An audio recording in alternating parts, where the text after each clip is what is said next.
Hi guys, in today's video I'm going to talk about how to get started in filming your outdoor adventures, so stick around.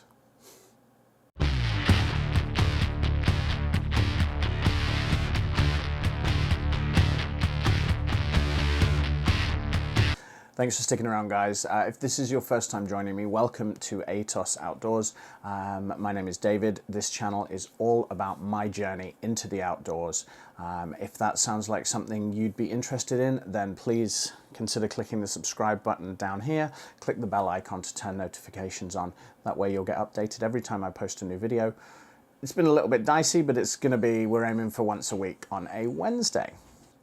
Right, with that out of the way, let's talk about the main part of this video. So, how to get started in filming your own adventures outdoors.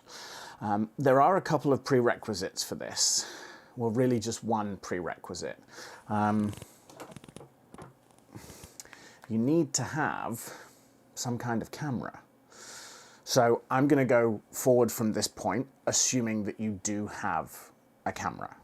Because if you don't, then the first step would be get hold of a cell phone camera or a cheap camera to film on, okay? So all you really need is a camera, and just get out there and film some of your adventures. If you're going for a hike, film yourself as you're walking along. Film the view as you're walking, you know, as you're doing the hike. If you stop to look at something that catches your eye, film that. Some tips for when you are filming on a cell phone versus a camera is cell phones are relatively light, so you can get quite a lot of shake in your image, which you can stabilize afterwards in editing, but if you can get less shake, it's going to mean less work for you, and it's going to be a better quality clips that you have. So one thing I would say is hold your phone with both hands, tuck your elbows in to give you some stability, and then hold it like that. It is a little bit awkward to get started with, but it will give you it'll give you some good stability, so less shaky shots. Less shaky shots. Say that a few times quickly.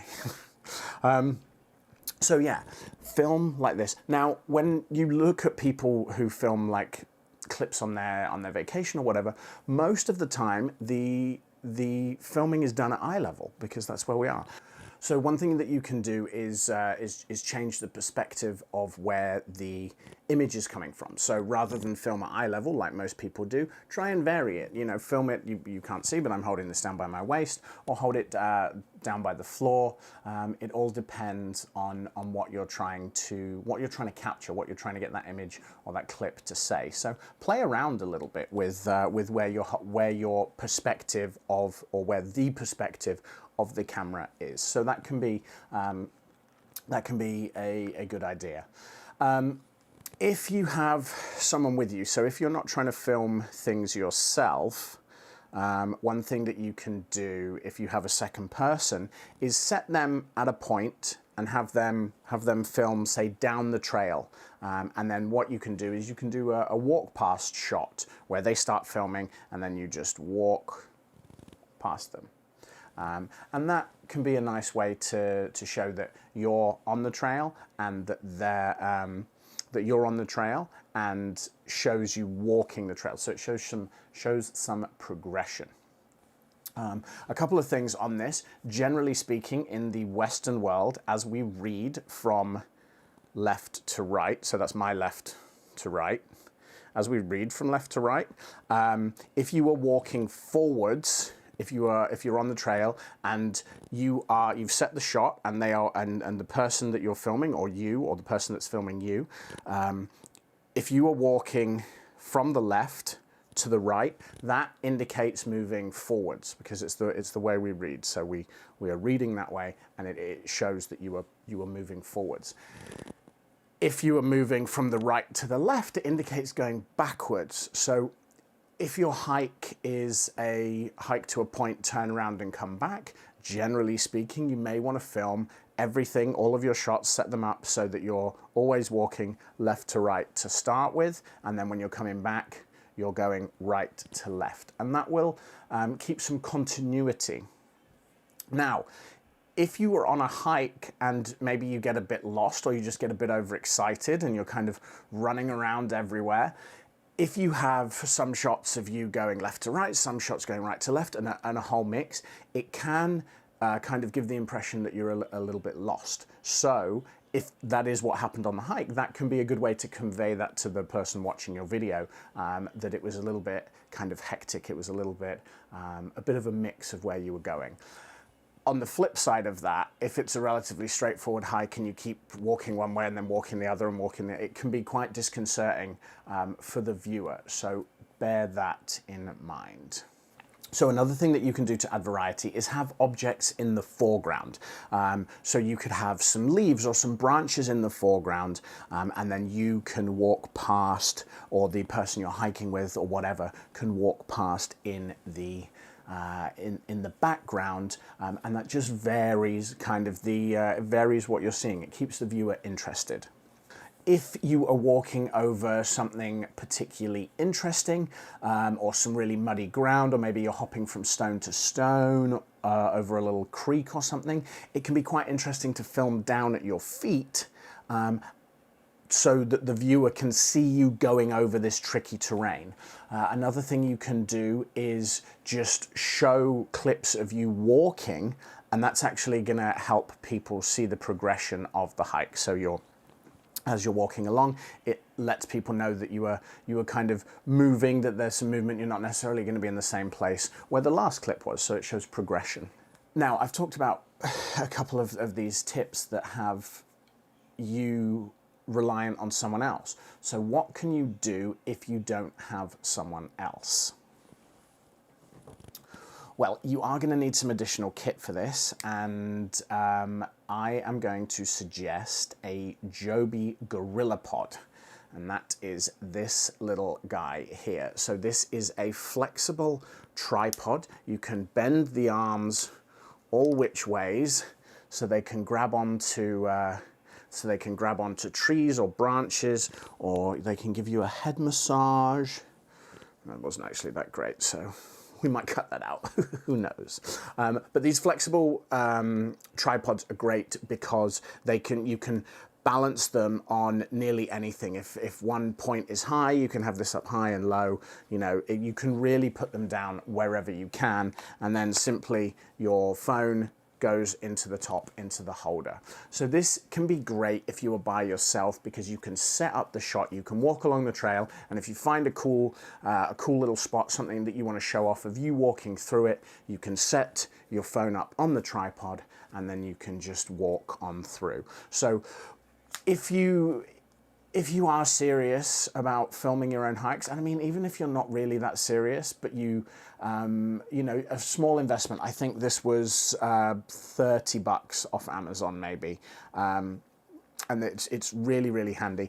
If you do happen to have a camera, you can get camera mounts, or you can actually unscrew the phone mount, and then you just have the traditional thread here for the camera mount. Although this is relatively light, it's not that strong, it can handle the weight of a phone, but they do offer other varieties, such as this big boy. This is going to be used for the camera that I have, so you can get different varieties of these. This bigger one I think was about $60 and can hold 3 kilos maybe, so the camera that I'm using to film this will work with that. So having a little tripod like this, a little GorillaPod, can be a great little helper for you. So as I said at the beginning, all you need is your phone. Another addition, something else to have with you, could be get a tripod. And that will help you set your shots. You can position this on the trail. And going back to talking about the variety of heights that you're filming from, it can be kind of cool to set your tripod on the trail, so your camera is at the level that your feet will be, and then walk past like that. That can be quite a cool shot. What I would suggest for ideas of how the type of shots you want to get, watch some videos on YouTube of people hiking. There are people out there like Homemade Wanderlust, so Dixie. There's Darwin on the Trail. There is also The outdoor gear review, I copied a lot of his techniques, a lot of Luke's techniques from the outdoor gear review. So you've got a lot of inspiration out there. So watch videos and copy kind of some of their ideas of how they get the shots. Don't just copy their hike, but copy their ideas of the shots. If you do have something like this, so if you do have a tripod and you have someone with you, one thing that can save a bit of time when you are doing these walk-bys, because you'll set the tripod, you'll set the camera, and then you'll start recording, and then you will walk by. And then you have to stop, come back, pick up your stuff, and carry on hiking. So if you're hiking with two people, have one person hang back a little bit, set your shot, walk past, get to the point where you want to stop there, give them a wave, have them stop recording, pick up the camera and bring it to you. So this kind of leapfrogging can save you a little bit of time. And that does, I suppose, bring me on to my next point, that it does take a little bit longer when you are filming. I've done a few hikes that I've filmed, and depending on how many shots you get, how often you want to stop and set up these shots, it can add time on. So factor that into your planning. Another thing, this is really just a jumble of tips and tricks for you. I mentioned the shake when you're filming. Honestly, having a tripod makes it great. It really does help. It eliminates that essentially. Another thing to think of, you may have some different options of how you record. So you may just be able to do a normal, just normal filming like this. You may want to do some slow-mo depending on what you're seeing. You may want to do some time-lapse. So think about the other options that you have. One thing with slow-mo is it's really going to emphasize what's happening. So if you see something really cool, or if you want to show yourself, I don't know, jumping over a creek or something, you can set up the shot, slow-mo it. That could look really cool.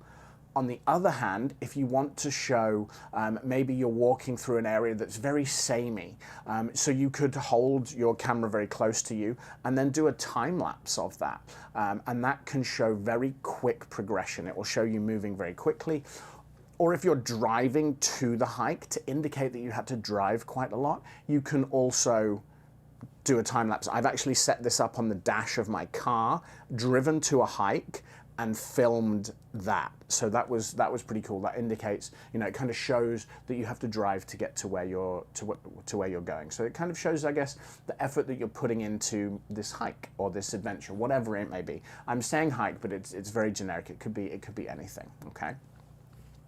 Another tip with the tripod is if you want to film yourself walking, you can set the phone on the tripod and you can bend it a little bit so you can have it out in front of you like this. So you're talking, you're at an arm's length. It gives you that little, you can bend it so it's actually at a better angle to film from, rather than kind of being like this or like this.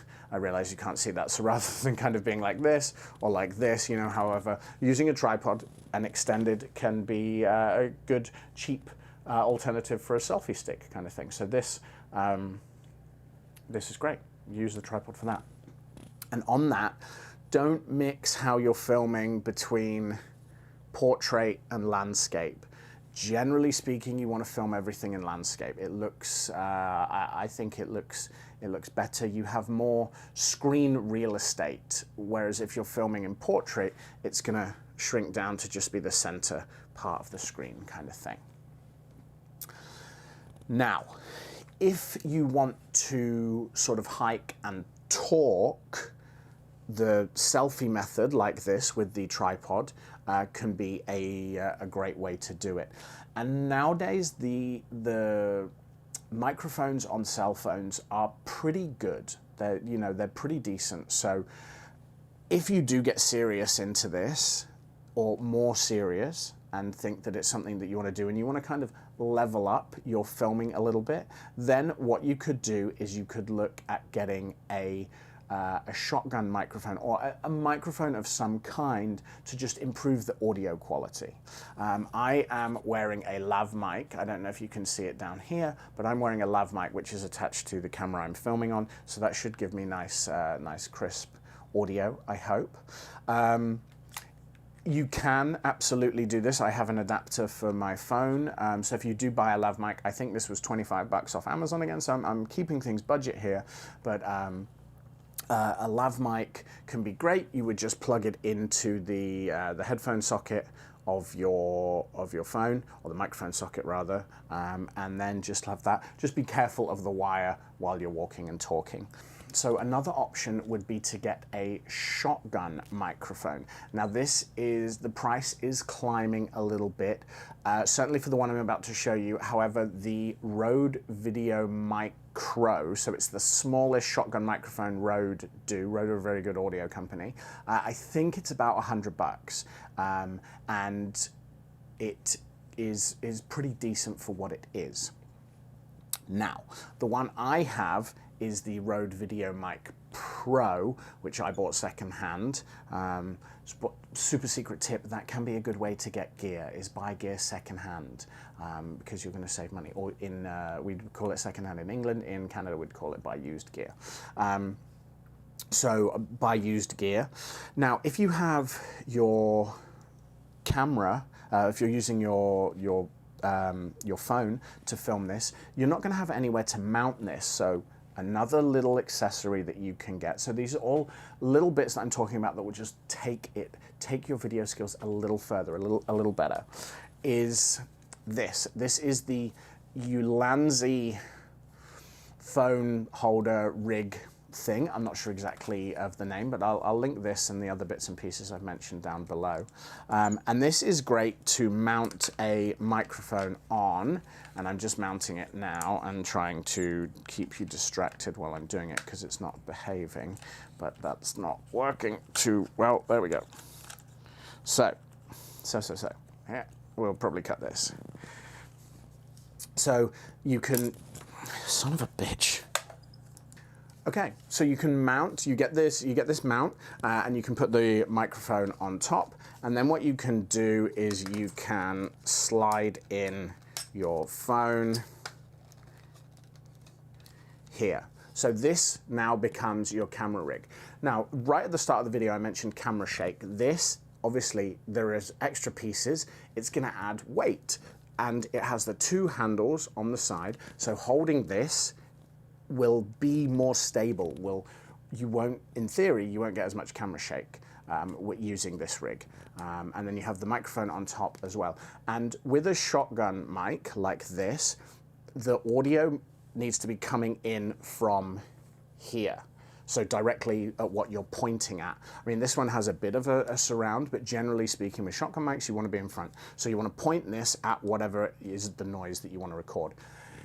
If you are selfieing yourself with this setup, you want to turn the microphone around, point it at yourself, and this also has an adapter on the bottom for where you can put the tripod. So it's like Transformers a little bit, but a lot of the kit that you can buy, it is all kind of made to, you know, sometimes work together. So it's almost like I said, like a transformer.